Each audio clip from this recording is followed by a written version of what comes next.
Good morning बच्चों, आपका हमारे YouTube channel the growth Guru maths academy में स्वागत है। Twelfth class UP board economics यानी कि अर्थशास्त्र का 7वां चैप्टर राष्ट्रीय आय का लेखांकन। राष्ट्रीय आय का लेखांकन में इससे पहले जो फर्स्ट वीडियो थी उसमें वेरी शॉर्ट क्वेश्चंस थे और आज जो क्वेश्चंस हैं वो राष्ट्रीय आय से रिलेटेड मोस्ट इंपोर्टेंट क्वेश्चंस इस चैप्टर से आने वाले बोर्ड में पूछे जाने वाले। तो पहले तो हमें राष्ट्रीय आय पता हो कि राष्ट्रीय आय क्या होती है। तो मैंने फर्स्ट वीडियो में आपको बताया था राष्ट्रीय आय क्या होती है कि जो भी कोई भी देश है, एक कोई भी देश, वह देश अपने जो भी उसके उत्पाद हैं उन उत्पादों को बेचने पर उसे जो भी आय प्राप्त होती है, मूल्य प्राप्त होता है, वह उस देश की राष्ट्रीय आय कहलाती है। मगर उसमें भी एक बाउंडेशन है, कहीं कहीं पर लेखांकन वर्ष दिया होता है, कहीं कहीं पर वित्तीय वर्ष दिया होता है।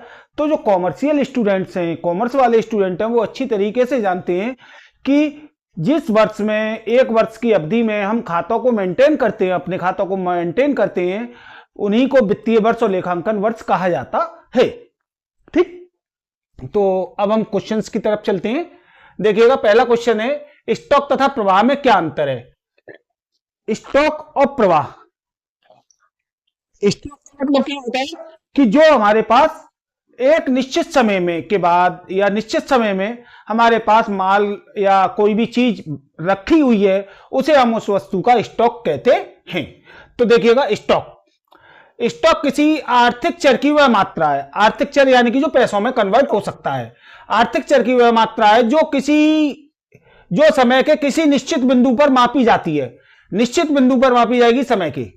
जैसे मुद्रा की मात्रा, मुद्रा हमारे पास कितनी है, धन, गोदाम में रखे हुए गेहूं की मात्रा, टंकी में रखा हुआ पानी आदि स्टॉक के उदाहरण हैं।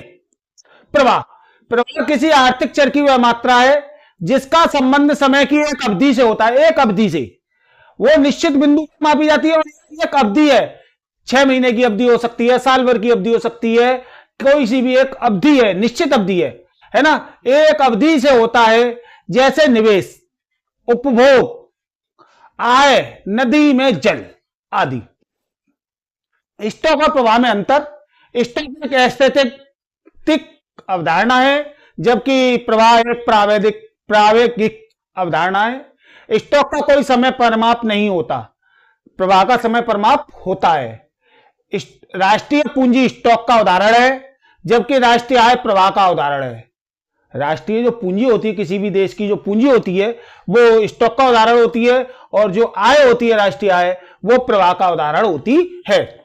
स्टॉक किसी एक विशेष समय बिंदु पर मापी जाने वाली आर्थिक चर की मात्रा है, जबकि प्रवाह किसी एक समय अवधि के दौरान मापी जाने वाली आर्थिक चर की मात्रा है। यानी समय बिंदु है विशेष यहां, और वहां पर एक समय अवधि है, यानी दोनों का अंतर है थोड़ा सा। तो नेक्स्ट क्वेश्चन देखते हैं। राष्ट्रीय आय से आप क्या समझते हैं? अल्प विकसित देशों में इसे मापने में क्या क्या कठिनाइयां आती हैं? तो देखिएगा, राष्ट्रीय आय क्या होती है, जैसा कि एक देश द्वारा एक वित्तीय वर्ष के दौरान, यानी कोई भी एक देश है, उसके द्वारा 12 माह की अवधि के दौरान उत्पादित कुल उत्पादों, जो भी उन्होंने फैक्ट्रियों ने या जो भी उत्पाद किए हैं, उन तथा सेवाओं के मूल्य को उस देश की राष्ट्रीय आय कहा जाता है। अर्थात राष्ट्रीय आय एक वर्ष के दौरान, यानी कि अर्थात का मतलब हम दूसरे शब्दों में कह सकते हैं या अन्य लैंग्वेज में कह सकते हैं, राष्ट्रीय आय एक वर्ष के दौरान घटित सारी आर्थिक क्रियाएं जिन्हें मुद्रा में मापा जा सकता है का परिणाम है। यानी कि जो भी आर्थिक क्रियाएं हमने की हैं उन्हें मुद्रा में मापा जा सकता है, वह राष्ट्रीय आय कहलाता है। राष्ट्रीय आय में देखिएगा, सीधी सीधी बात है, 5 चीजें होती हैं। मजदूर की मजदूरी यानी कि वेतन, लगान, लाभ, पूंजी पर ब्याज, लाभांश, ये चीजें होती हैं। इन सभी को जोड़ कर लीजिएगा, आप राष्ट्रीय आय आ जाएगी। राष्ट्रीय आय की गणना में आने वाली कठिनाइयां, तो राष्ट्रीय आय की गणना में करने में निम्नलिखित कठिनाइयां आती हैं। कौन सी आती हैं? सबसे पहली है राष्ट्र की परिभाषा। समय समय पर राष्ट्र की परिभाषा बदलती रही है। पहले राष्ट्र बहुत छोटे छोटे, यानी कि जो राजा होते थे, उनका जो राज्य का एरिया होता था उसे राष्ट्र कहते थे। अब देशों को राष्ट्र कहते हैं, है ना। तो राष्ट्र की परिभाषा समय समय पर बदलती रही है। राष्ट्र शब्द से भ्रम हो जाता है कि राष्ट्रीय आय में हम केवल उसी शामिल करेंगे जो देश की भौगोलिक सीमाओं के अंतर्गत प्राप्त होती है। भौगोलिक सीमाओं के अंतर्गत यानी कि एक देश की सीमाओं के अंतर्गत प्राप्त होती है। सीमाओं से मतलब है कि जहां तक देश की सीमाएं लगती हैं वहां तक जो भी आय हमें प्राप्त हुई है वो भौगोलिक आय कहलाएगी, तो उसे शामिल करेंगे। जबकि उस देश की राष्ट्रीय आय का संबंध उस देश की भौगोलिक सीमाओं के अंतर्गत उत्पादित है के साथ साथ उस देश के निवासियों द्वारा दूसरे देशों में निवेश पर ब्याज, बैंकिंग, बीमा आदि के रूप में कमाई गई आय भी शामिल की जाती है। यानी कि समस्या समझने में यह अंतर आया कि कभी कभी हम ये समझ लेते हैं कि हमारे देश के अंदर जो लोगों ने पैसा कमाया वो पैसा हमारा राष्ट्रीय आय है, जबकि ऐसा नहीं है।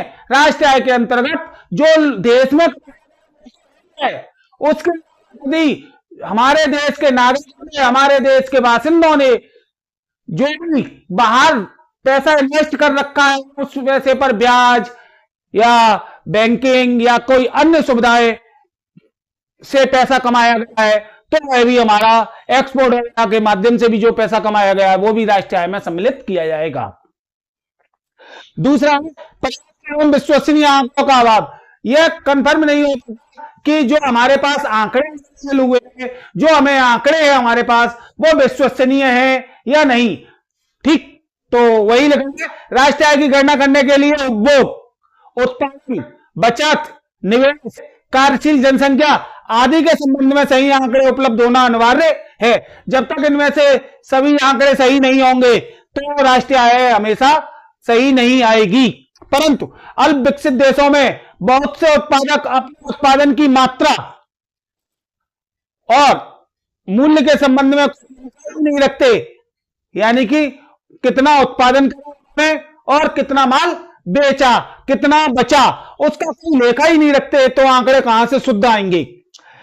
इसके अतिरिक्त संगठित व्यवसाय में भी बहुत कम आंकड़े उपलब्ध रहते हैं। यानी कि कहने का मतलब है कि जो हमारे देश के आंकड़े हैं पर्याप्त एवं विश्वसनीय नहीं होते, क्योंकि कुछ उत्पादक तो उत्पादन की मात्रा का ही क्लियर नहीं कर पाते कि हमने उत्पादन कितना किया, कितना माल बेचा, कितना हुआ है। तो जब तक आंकड़े हमारे पास शुद्ध नहीं होंगे तब तक हम किसी भी देश की राष्ट्रीय आय की गणना नहीं कर सकते, उसमें कठिनाइयां आनी ही आनी है। नंबर 3, अमौद्रिक अंग। अमौद्रिक अंग, अमौद्रिक अंग का मतलब यह है जो भी हम राष्ट्रीय आय का कैलकुलेशन करते हैं वो मौद्रिक आय के उन्हीं रूप में करते हैं जो मुद्रा में मापी जा सकती हैं। मुद्रा में मापी जा सकती हैं तो क्या होता है कि बहुत से आइटम ऐसे होते हैं जिन्हें खेतों से ही बेच दिया जाता है या उनका उत्पादन नहीं है, आ ही नहीं पाता है। तो ऐसे आंकड़ों का हम कैसे कैलकुलेशन करें कि कितना पैसा आया। तो वही लिखा है अल्प विकसित देशों में व्यापारिक सौदे बिना मुद्रा के ही हो जाते हैं, यानी कि पैसा का लेन देन हुआ ही नहीं। तो अमौद्रिक हो गया, बिना मुद्रा के महत्वपूर्ण बाहर दिखने के लिए नहीं आ पाता। कृषि के एक बड़े भाग का उपयोग या तो खेत या उसे अन्य वस्तु के बदले में दे दिया जाता है, यानी पैसा नहीं, अन्य वस्तु ले ली हमने, जब पैसा लिया ही नहीं तो मौद्रिक रूप से कार्य हुआ ही नहीं, तो मौद्रिक हुआ कहां, अमौद्रिक अंग रह गया। उत्पादन के लिए मापक करना अत्यंत कठिन कार्य होता है। नेक्स्ट है हेडिंग विशिष्टीकरण का अभाव।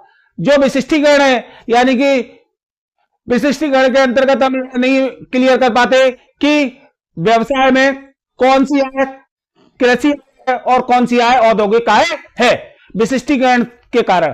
तो देखिएगा स्पष्ट रूप से विशिष्टीकरण होने के कारण यह ज्ञात करना कठिन होता है कि कौन सी आय औद्योगिक और कौन सी आय कृषि से संबंधित है। कृषि तथा उद्योग का उत्पादन पर्याप्त बिखरा हुआ तथा संगठित रहता है। कृषि का और उद्योगों का जो उत्पादन है वो पर्याप्त बिखरा रहता है और संगठित रहता है, जिसके कारण राष्ट्रीय आय का आंकलन करना और भी कठिन हो जाता है। लास्ट हेडिंग राष्ट्रीय आय में सम्मिलित वस्तुएं। राष्ट्रीय आय की गणना करने में एक कठिनाई यह भी आती है कि राष्ट्रीय आय के अंतर्गत किस प्रकार के माल एवं वस्तुओं को रखा जाए। ऐसी वस्तुएं जिनका मौद्रिक मूल्य नहीं होता है, जो मुद्रा में नहीं मापी जा सकती, है ना, क्या किया जाए? इन्हें यदि राष्ट्रीय आय में शामिल किया तो इन्हें किस प्रकार मापें? यानी कि जो मुद्रा में नहीं मापी जा सकती, यदि उन्हें राष्ट्रीय आय में शामिल किया जाएगा तो उन्हें मापा कैसे जाएगा?